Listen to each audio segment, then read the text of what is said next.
So I'm gonna try to talk very quietly in this video.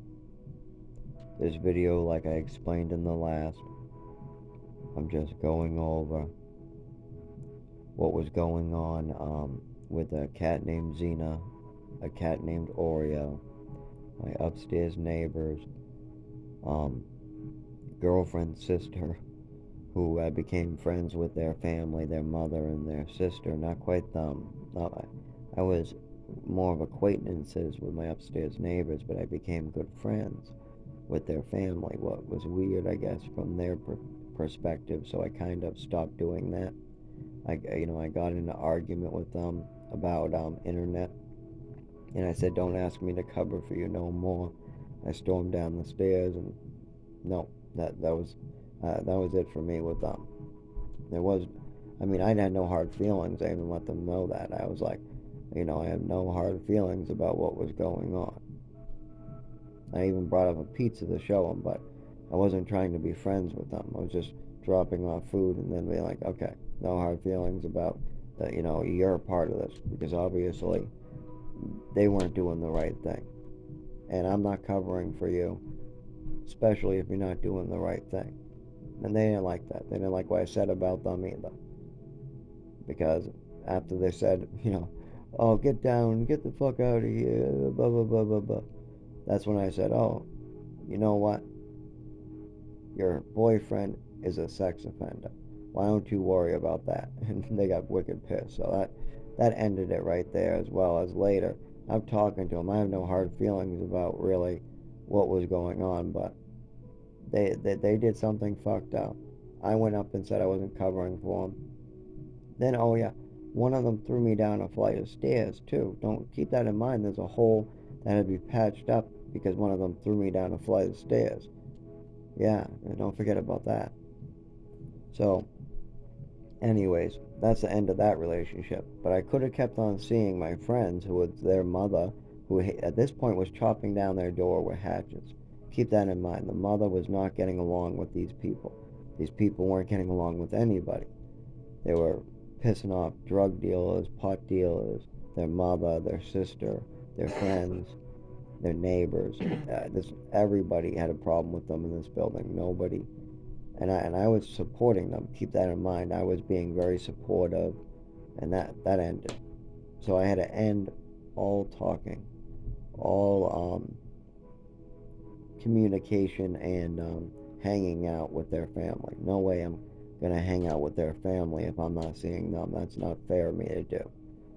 So as soon as I stopped hanging out with the upstairs neighbors, I stopped hanging out with the friends that I made that were related to the upstairs neighbors. So that was fair enough to do. But before this happened, before there was all this, the sister, I gotta lower my voice. It's hard to talk real low. I have a high pitched voice, so when I try to keep it real low, it's difficult, especially with a speaker. So the sister,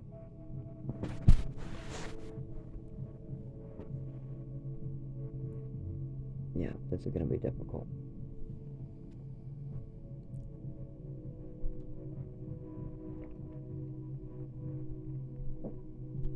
Talking loud is no problem. I could talk like this all night.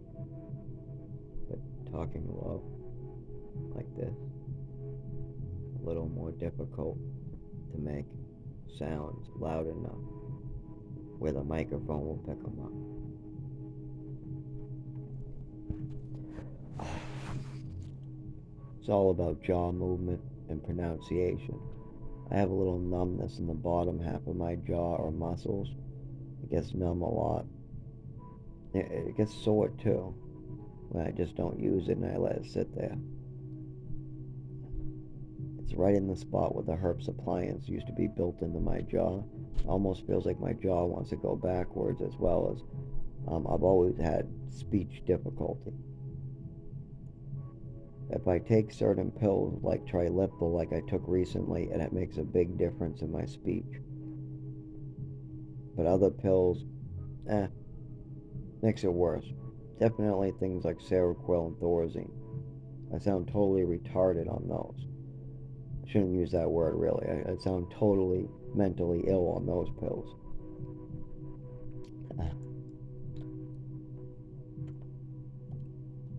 Okay. I'm not sure if you heard that, but my jaw was cracking as I was stretching it. That happens a lot too, where I can feel like a popping and a cracking when I stretch my jaw. That's probably from whatever my jaw wants to do, like move backwards. I'm not quite sure. As well as I have no teeth. And I have had like so many head injuries and drugs put in my body that, of course, like I said, my voice wasn't perfect to begin with, as well as obviously I had a lot of speech difficulty as I do after my seizures and with more neurological nervous system. It's like getting tased. If you Have you ever heard a person getting tased by the police form full sentences or have a full conversation? No, most of it. Stop. Something like that. That's probably not perfect. That's just my best impression of what happens with me. Um, I'm sure that I sound off or it's not exactly the same, but that's just an impression of probably what it sounds like when somebody's getting tased and they're trying to make a sentence. It's the same thing with my nervous system disorder.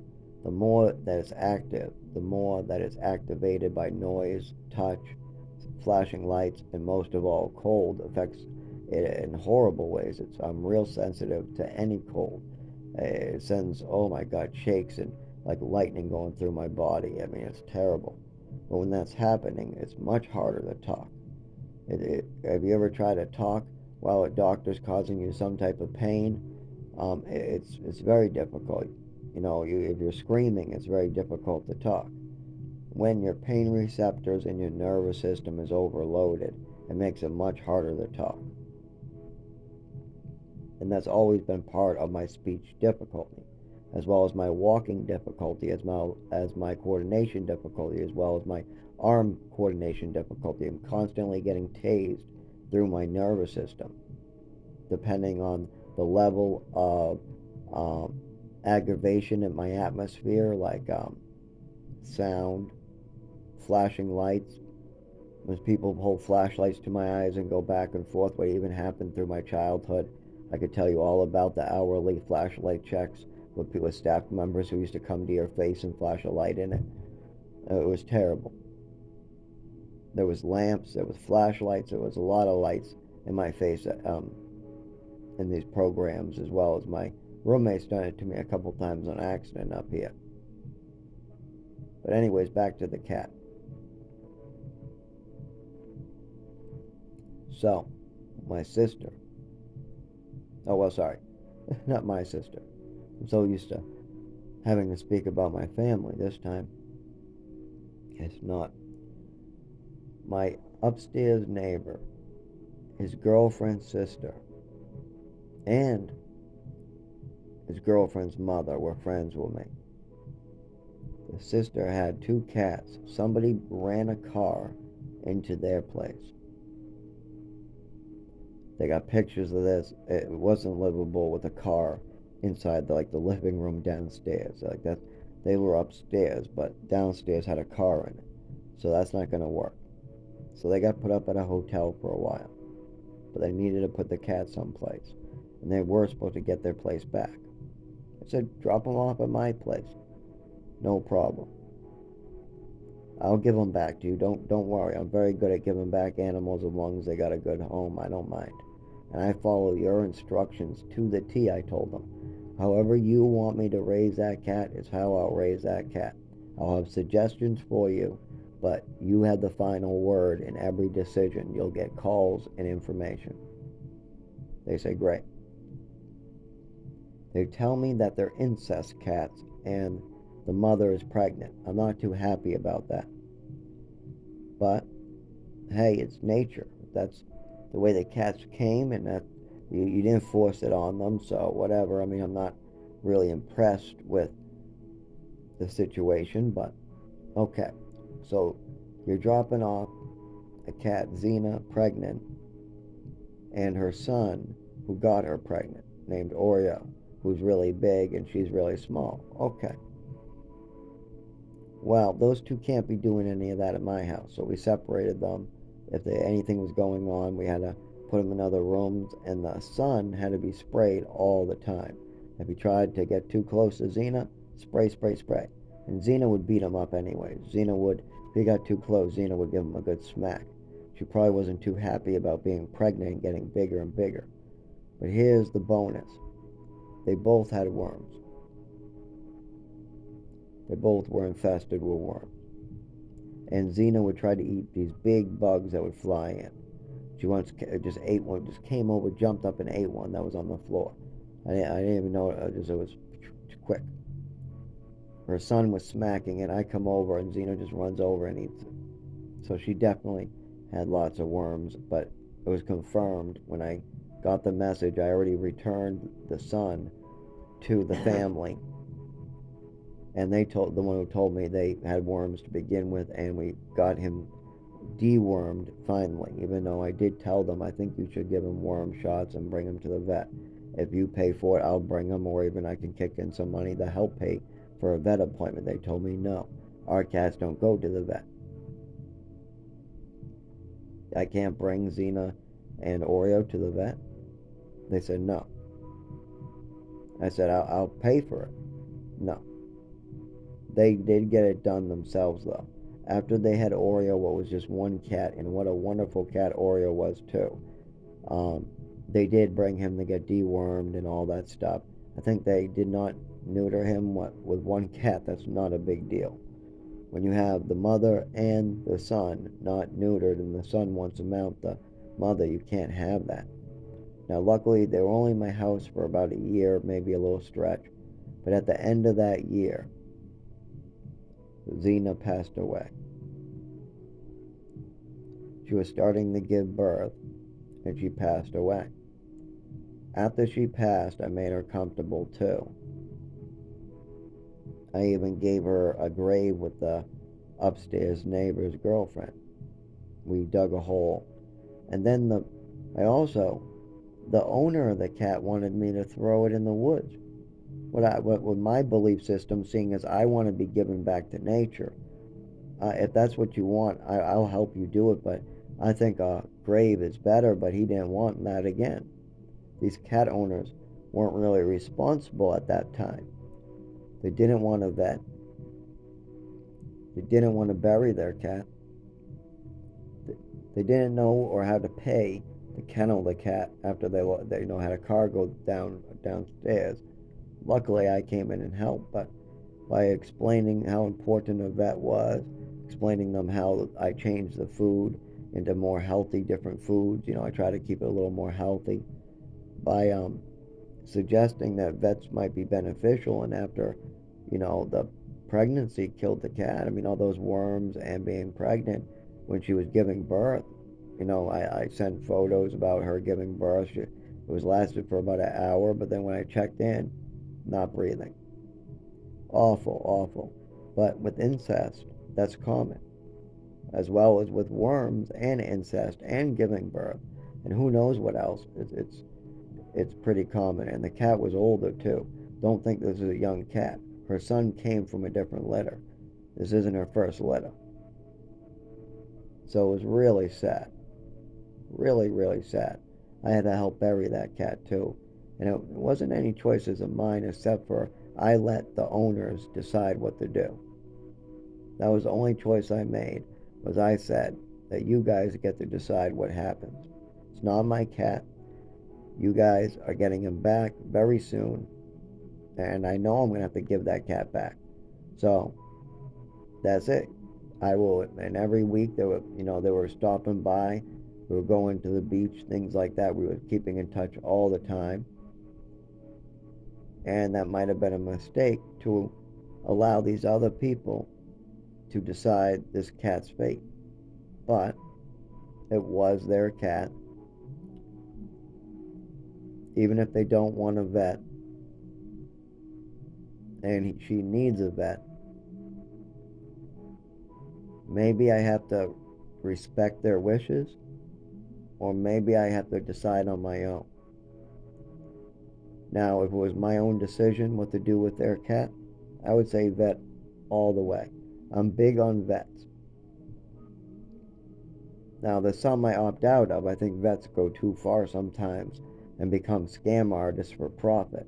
But there's also a hell of a lot of good vets out there trying to just do good. So you have to know what you're opting to give your pet. But if it's somebody else's pet and they do not want a veterinarian involved, then that might be the best bet. And that's what I went with, is I let the owners decide what to do with their cat. I was just watching the cat. That was my only job. Feed him, give suggestions, keep in touch with any changes. And that's what I did. But it was tough to see these people fail. And I knew they were failing, and I tried to be nice about it. I think you really need to bring a vet. This is, incest is not good. This could end up really problematic for the mother. Um, if they have worms, don't you think that you should get that looked at? You know that there's a lot of problems between these cats. I've had to spray the Oreo a bunch of times for trying them out. That's not good. Were you guys spraying him or making sure that they were separated? Oh, no, no, no. Oh, okay. But now they did all those things. So I think me giving suggestions, watching their cat for them, returning one of the two, and showing them what these decisions cause was a great thing. Because they do have a daughter to raise, and this experience maybe helped them do that completely. I mean, they did better with the other cat after I returned them. So that's good. Now, I have heard they've had one of them went to prison while they lost their children, but I don't know if that's true or not. But if it did, that's sad to say. Nobody should have to go through that. We all make bad decisions, but I don't know their situation. That could be rumors. All I do know is that they were doing better with the cat after I returned him to him and gave advice. But I do gotta say that other cat, the situation that they made was really bad. And I've seen this from lots of people. Lots of people struggle and they make these bad decisions where other animals or other people have to pay for it. And people need to see that. People need to see what happens. And I'm very good at bringing things to people and being like, hey, you need to take care of your girlfriend. You got pregnant. Oh, she's not your girlfriend. She's just somebody you knew. Anyway, she's pregnant and you got to take care of it. Or going, hey, did you know? Or going to the sister, did you know he got this girl pregnant? No, no, come on. She's already, I'm good at getting people involved, especially in that cat's another example.